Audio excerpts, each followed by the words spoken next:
Warahmatullahi wabarakatuh. Alhamdulillah, wassalatu wassalamu ala rasulillah wa ala alihi wa sahbihi wa man wala. Saudara-saudariku, bapak dan ibu dan pemirsa Akhir TV dimanapun anda berada, alhamdulillah kita telah menunaikan salat isya berjamaah. Semoga salat kita diterima oleh Allah Subhanahu wa taala. Ini penting diketahui, Nabi itu setiap selesai menunaikan sholat itu konsisten selalu berdoa kepada Allah. Doanya kemudian dirangkum oleh Imam Ibnu Majah di dalam kitab sunannya nomor hadis 925. Nabi menyampaikan, Allahumma inni as'aluka ilman nafi'a wa rizqan tayyiba wa amalan mutaqabbala. Ya Allah, mohon anugerahkan bagi kami ilmu yang bermanfaat, rizki yang baik, berkah, dan juga mohon terima amalan kami. Kata para ulama hadis, ini selevel Nabi saja masih bermohon kepada Allah, mohon terima amalan kami. Nabi itu ahli surga sebelum wafat. Jadi sebelum wafat sudah turun ayat menjamin tentang surga. Inna a'tainakal kautsar. Muhammad sallallahu alaihi wasallam, kami telah siapkan untukmu semua kenikmatan surga yang berlimpah. Bahkan di surat Ad-Duha disebutkan, wala saufa yu'tika rabbuka fatarda. Di surga nanti kami akan berikan kepadamu nikmat sampai kamu puas. Padahal dalam kaidah nikmat kata para ulama tafsir, hampir semua manusia nggak ada yang puas. Sebab kalau sudah dapatkan satu nikmat, pengen yang lain. Contoh, bapak ibu sudah dapat sepeda. Kalau sudah punya sepeda, pengen apa? Motor. Sepeda itu nikmat. Begitu sudah punya sepeda, pengen motor. Kalau sudah pengen motor, pengen apa? Mobil. Kalau sudah pengen mobil, pengen apa? Pesawat. Mau taruh di mana? Kalau sudah menikah, pengen apa? Anak. Kalau sudah ada anak, pengen apa? Oh, kayaknya sayup-sayup dari belakang tuh Pak Wakil Bupati. Wah. Kembalikan sini. Jadi selevel Nabi Muhammad, ahli surga, ayat surga sudah turun. Dipuji oleh Allah di surat Al-Qalam. Wa innaka la'ala khuluqin azim. Kamu ini punya akhlak yang sangat mulia. Gelarnya Habiballah. Surganya tingkat tinggi. Tanpa hisab. Masih bermohon kepada Allah. Kata beliau, ya Allah, mohon terima amalan saya. Maka siapa kita yang bukan Nabi? Bukan Rasul. Surga belum ada jaminan. Hisab masih menegangkan. Tidak ada pujian di Al-Quran untuk kita. Maka kata para ulama hadis, kita lebih berhak membiasakan dibandingkan para nabi untuk bermohon kepada Allah. Ya Allah, terima amalan kami. Jadi kalau sudah beramal, mau baca Quran kah, mau sholat, mau tilawah, mau sedekah, biasakan bermohon kepada Allah supaya diterima amalannya. Karena kita tidak tahu di antara sekian amalan itu berapa yang diterima oleh Allah Subhanahu wa taala. Saudaraku sekalian, belajar di majlis ilmu, tadi kami sampaikan, berpeluang mendapatkan rahmat Allah. Kalau kita hijrah melalui majlis ilmu, maka statusnya pertama dinaikkan oleh Allah menjadi mujahid fi sabilillah. Kalau wafat sedang belajar atau di perjalanan, maka statusnya naik menjadi syuhada, syahid. Awas ingat ini perlu saya sampaikan. Mujahid itu ada kaidahnya. Mujahid orang berjihad. Jihad itu tidak harus pakai senjata. Ada banyak jenis jihad. Ibu melahirkan jihad. Bapak bekerja jihad. Di medan perang kalau ada peperangan menuntut untuk mempertahankan iman, bahkan negara, bangsa, itu jihad. Dulu ada resolusi jihad dari ulama kita, mempertahankan kebangsaan kita. Tapi kalau nembak orang, bom orang, bunuh orang tanpa kaidah yang benar, itu bukan jihad. Awas hati-hati. Saya dulu sedang ada di Lampung, ada kejadian di Jakarta, di Jalan Tamrin, bom meledak. Duar. Waktu meledak saya ditanya di Lampung, Ustadz, apakah bom di Jalan Tamrin termasuk jihad fisabilillah? Saya bilang, Pak, sependek pengetahuan saya, Jihad fisabilillah itu jihad di jalan Allah, bukan di jalan tamrin. Jadi lain kaidahnya. Nah, tahukah Anda di antara jihad itu datang ke majelis ilmu belajar. Kalau wafat statusnya naik jadi syuhada. Syuhada itu berita baiknya, kalau dia masuk surga, maka surganya akan selevel dengan semua nabi-nabi.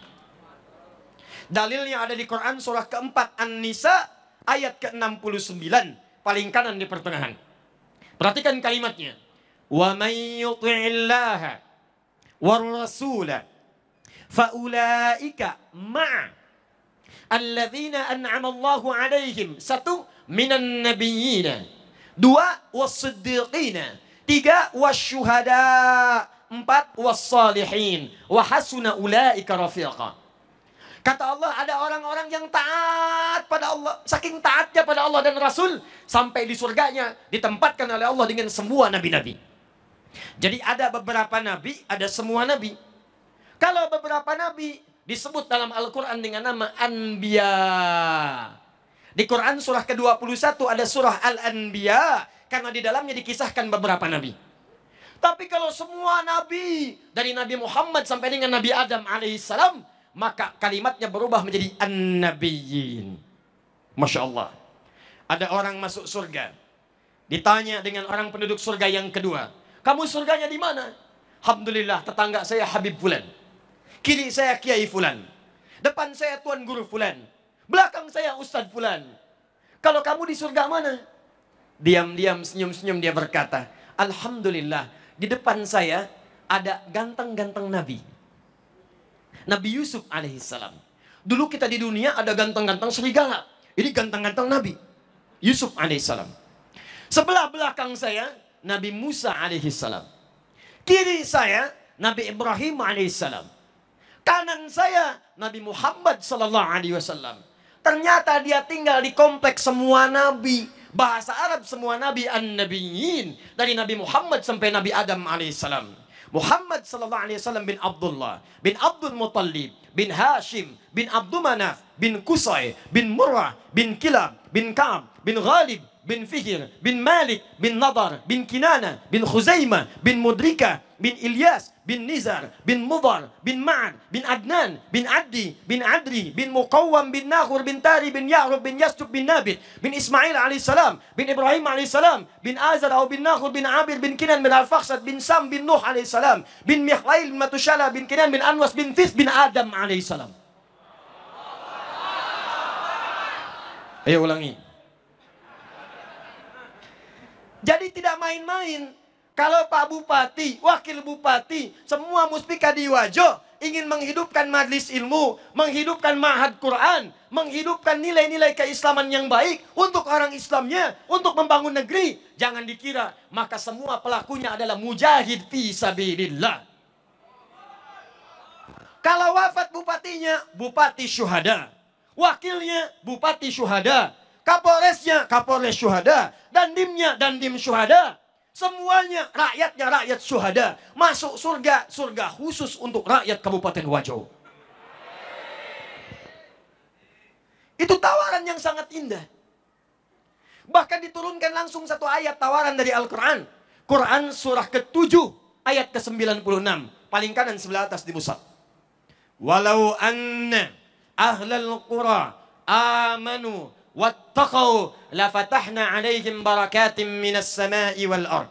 Kalau ada satu penduduk desa, penduduk negeri, satu kabupaten, bahkan provinsi, bahkan negara, satu tempat ini semua beriman dan meningkatkan takwa kepada Allah, ingin dekat dengan Allah, ingin mengamalkan ajaran-ajaran Allah, maka apa yang terjadi?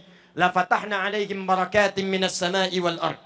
Kami akan buka semua pintu keberkahan di langit dan di bumi. Kalau sudah dibuka pintu keberkahan, maka akan muncul dua keistimewaan. Satu, maksiat akan dihilangkan oleh Allah di tempat itu. Susah maksiat. Yang kedua, ibadah meningkat, sholatnya rajin.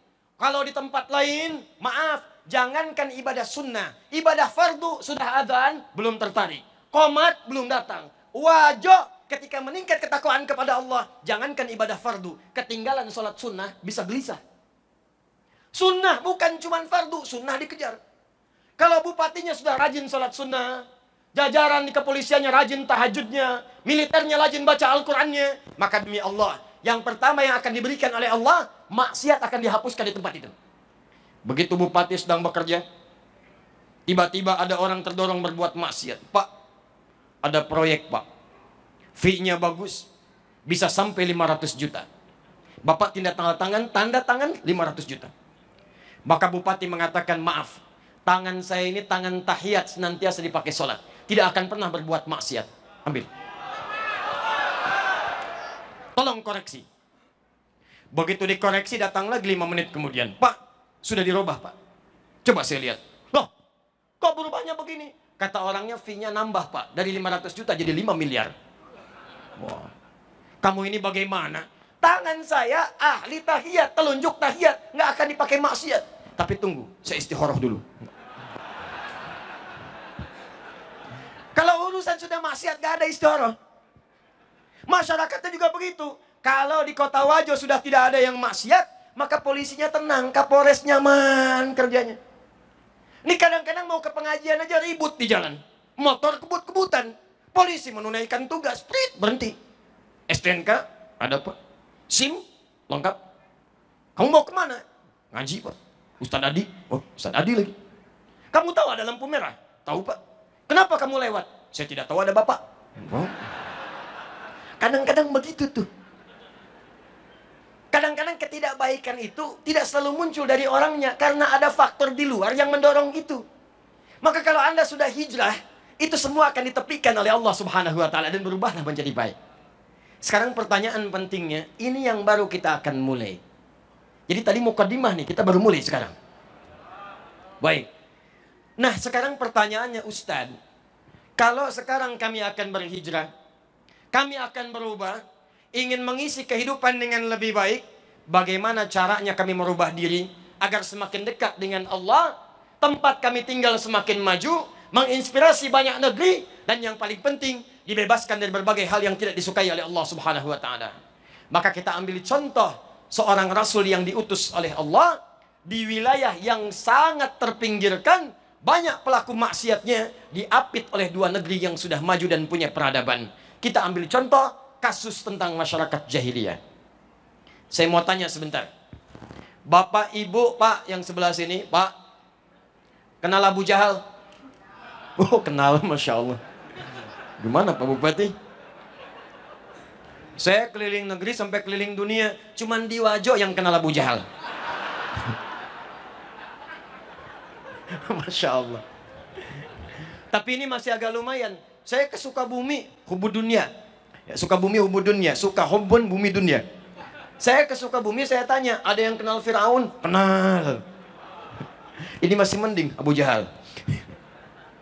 Abu Jahal, Abu Lahab, dan abu-abu yang lainnya tinggal di satu tempat. Dia nggak kenal dengan kebaikan. Tempat yang nggak kenal dengan baik, sifatnya disebut dengan jahiliyah. Jadi di situ nggak ada yang kenal baik.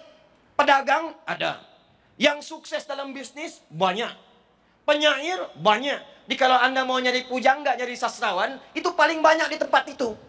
Sampai nanti turun satu surat menyebutkan itu, namanya surah Asy-Syu'ara, surah ke-26.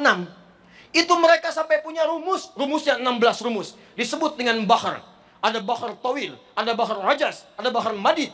Tawilun lahudunal bukhuri fadailu, fa'ulun mafa'ilu. Kifa nabki min dzikra habibin wa manzili, bisaqdil wa bainad dakhuli fahawmali. Ada rajas, mustaqilun,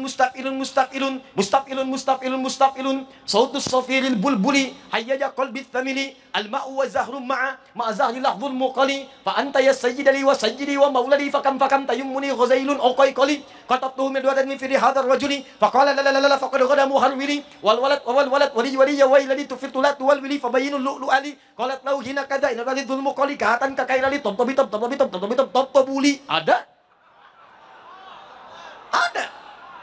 Ada madid, mufa'alatun fa'ilatun, tala'al badru alaina min taniyatil wada'i, wajaba syukru alaina mada'alillahi da'i. Madid banyak. Ada yang diiringi menggunakan rebana, ada yang macam-macam sampai jadi gambus dan sebagainya. Muncul di kemudian hari ada Sabyan, Sabyan Gambus, ya. Ada Jamalu, ada Dinus Salam, ada macam-macam. Dulu udah ada. Rumusnya banyak. Sampai kemudian nanti akan diambil oleh orang-orang di Eropa. Setelah tahun 1494 terjadi perjanjian Tordesillas. Rumus tadi dibawa oleh orang Eropa, jadilah rumus musik kekinian. C, D, F, G, A, B, C, G, A, B, C, D, F, G, D, F, G, A, B, C, D, A, B, C, D, F, G, A, F, G, A, B, C, D, E, B, C, D, F, G, A, B, B, C, A, B, C, D, A, B, C, D, A, B, C, A, B, cis. Judi, reng. Nah, itu. Kuncinya apa? Kunci C, kunci G, kunci F, kunci D, kunci E, dan sebagainya. Diambil. Jadi banyak penyair, banyak. Maaf, penipu juga banyak. Tukang begal, banyak. Bahkan tukang begal di zaman itu punya daerah tukang begal khusus, sekampung begal semua. Jadi kalau ada orang begal sekarang, dia telat, terlambat, telat lahir karena keduluan oleh orang jahiliyah. Dan lebih hebat orang jahiliyah dibanding begal sekarang. Begal dulu tuh satu daerah semuanya, dikenal dengan kota Gifar namanya. Tokohnya bernama Jundub bin Junadah. Kelak dia akan dikenal dengan Abu Dzar al-Ghifari setelah tobat kepada Nabi SAW untuk menuju jalan kepada Allah Subhanahu wa taala.